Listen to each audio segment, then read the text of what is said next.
Hey everyone, this is Tim from Your Six Tech. Today in this video, I'm going to show you how to add funds to your Steam account.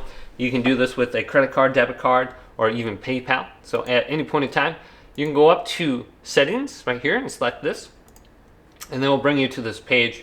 And you can just go to Add Funds right here, and then it'll bring you to this page where you can add funds. You can see your current wallet balance over here.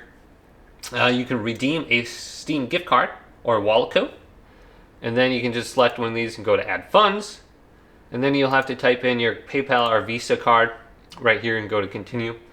But we can also go to account details, go to my name, and we can see our wallet balance once again. We can add a payment method under account right here, and we can save it to our profile.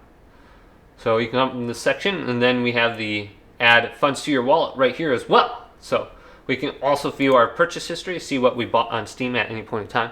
But just come to this section to see your wallet funds. But hopefully this video did indeed help you out.